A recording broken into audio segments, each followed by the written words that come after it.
Assalamualaikum warahmatullahi wabarakatuh. Alhamdulillahirabbil alamin wa bihi nasta'in wa ummuhu dunyawatin wassalatu wassalamu ala asrafil anbiya'i wal mursalin sayyidina Muhammadin wa ala alihi washabihi ajmain amma ba'du. Halo sobat, sahabat tobat yang beriman. Pada kesempatan kali ini kita akan membahas keadaan manusia pada saat hari kiamat.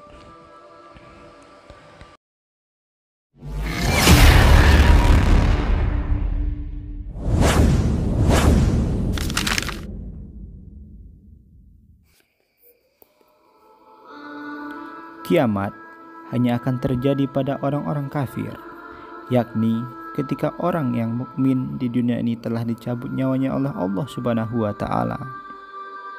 Jadi, yang tersisa hanyalah orang-orang kafir yang ingkar kepada Allah Subhanahu wa taala. Sebagaimana sabda Rasulullah sallallahu alaihi wasallam dari Ibnu Mas'ud bahwa Rasulullah sallallahu alaihi wasallam bersabda, kiamat tidak akan terjadi kecuali atas manusia-manusia yang paling jahat. Hadis riwayat Muslim dan Ahmad. Dalam riwayat lain juga disebutkan dari Anas bahwa Rasulullah Shallallahu Alaihi Wasallam bersabda, kiamat tidak akan terjadi kecuali apabila di bumi tidak disebut-sebut lagi nama Allah. Hadis riwayat Muslim, Ahmad dan Tirmizi. Adapun gambaran terjadinya kiamat banyak disebutkan dalam Al-Quran dan hadis Nabi Muhammad SAW.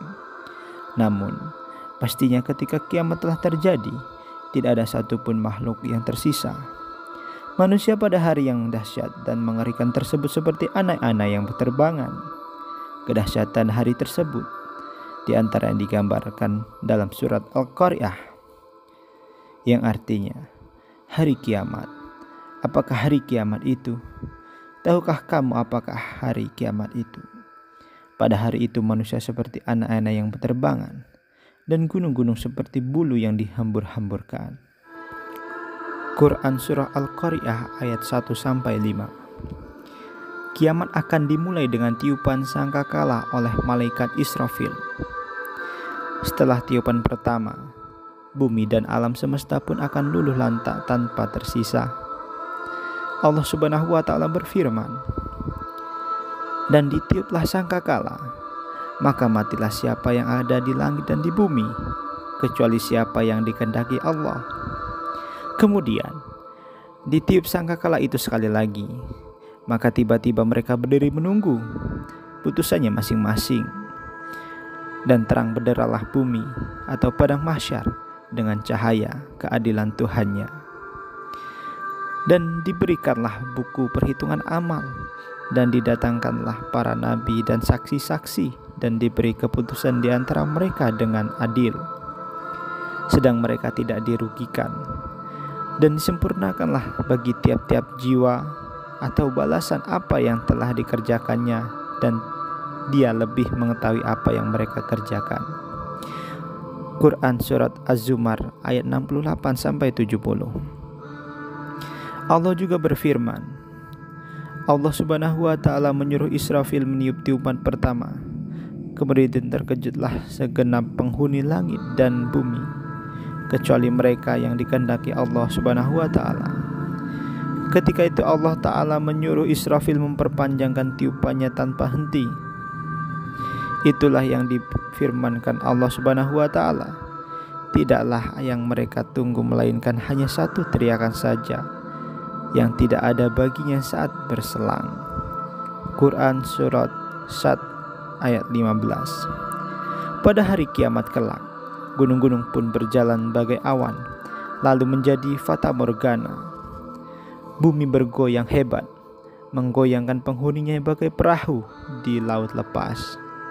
Dihempas ombak kian kemari, penghuninya terombang-ambing bagai lampu yang digantung di arsy.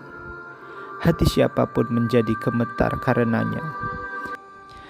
Allah Subhanahu wa taala berfirman, yang artinya pada hari ketika tiupan pertama menggoncang alam. Tiupan pertama itu diiring oleh tiupan kedua. Hati manusia pada waktu itu sangat takut. Quran Surat An-Nazi'at ayat 6-8. Pada hari itu, bumi bergoncang hebat, menggoyangkan penghuninya. Wanita-wanita yang menyusui tidak peduli terhadap anak yang disusuinya. Wanita-wanita hamil menggugurkan kandungannya. Anak kecil beruban. Manusia berhamburan, lari ketakutan ke sana kemari karena terkejut. Sedang para malaikat menghadang mereka lalu menghantam muka-muka mereka. Maka mereka pun berbalik lagi, lari terbirit-birit. Dan tidak ada seorang pun yang bisa melindungi mereka dari azab Allah, meskipun mereka saling memanggil minta pertolongan. Itulah gambaran hari kiamat yang sangat dahsyat. Bahkan Rasulullah SAW menggambarkan bumi pada waktu itu bagaikan sepotong roti yang digoyang-goyangkan. Sebagaimana sabda beliau yang artinya, pada hari kiamat nanti, bumi bagaikan sepotong roti yang digoyang-goyangkan oleh Tuhan yang Maha Kuasa dengan tangannya. Sebagaimana seorang di antara kamu sekalian menggoyang-goyangkan rotinya dalam perjalanannya yang menjadi hidangan bagi ahli surga. Tiba-tiba datang seorang Yahudi. Dia berkata, "Semoga Tuhan yang Maha Pengasih memberkatimu, hai Abul Qasim. Maukah engkau mendengar pemberitahuanku tentang hidangan ahli surga pada hari kiamat?" Rasulullah SAW menjawab, "Ya." Orang itu berkata, "Bumi bagaikan sepotong roti," seperti disabdakan oleh Rasulullah SAW.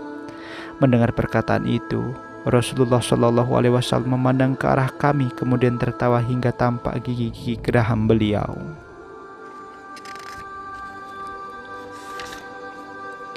Orang itu berkata lagi, "Maukah engkau aku beritahukan tentang lauk mereka?"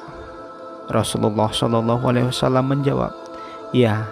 Orang itu berkata, "Lauk mereka adalah palam dan nun." Para sahabat bertanya, "Apakah itu?" Orang itu menjawab, "Yaitu banteng dan ikan paus, yang kelebihan hatinya saja atau segumpal daging yang terpisah dan tergantung pada hati, dapat dimakan oleh 70.000 orang." Hadis riwayat Muslim dari Abu Sa'id Al-Khudri. Begitu dahsyatnya hari kiamat, sehingga manusia hanya memedulikan diri sendiri. Orang-orang yang dicinta pun akan terlupakan. Anak, istri, orang tua, dan siapapun yang dicinta tidak akan teringat lagi. Sebagaimana diriwayatkan oleh Abu La'its Abul dari Aisyah radhiyallahu anhu, bahwa ia berkata, "Saya bertanya kepada Rasulullah SAW, apakah yang dicinta itu ingat pada kekasihnya pada hari kiamat?" Jawab Rasulullah SAW, "Adapun di 3 tempat masa, maka tidak ingat, yaitu ketika ditimbang amal sehingga diketahui apakah ringan atau berat, ketika menerima lembaran catatan amal atau suhuf, sehingga ia menerimanya dari kanan atau dari kiri, dan ketika keluar dari neraka sedang ular naga lalu mengepung mereka dan berkata, 'Aku diserahi 3 macam, orang yang mempersekutukan Allah Subhanahu wa Ta'ala dengan lain Tuhan, dan orang yang kejam, penentang, zalim, dan orang yang tidak percaya pada hari kiamat atau hari hisab.'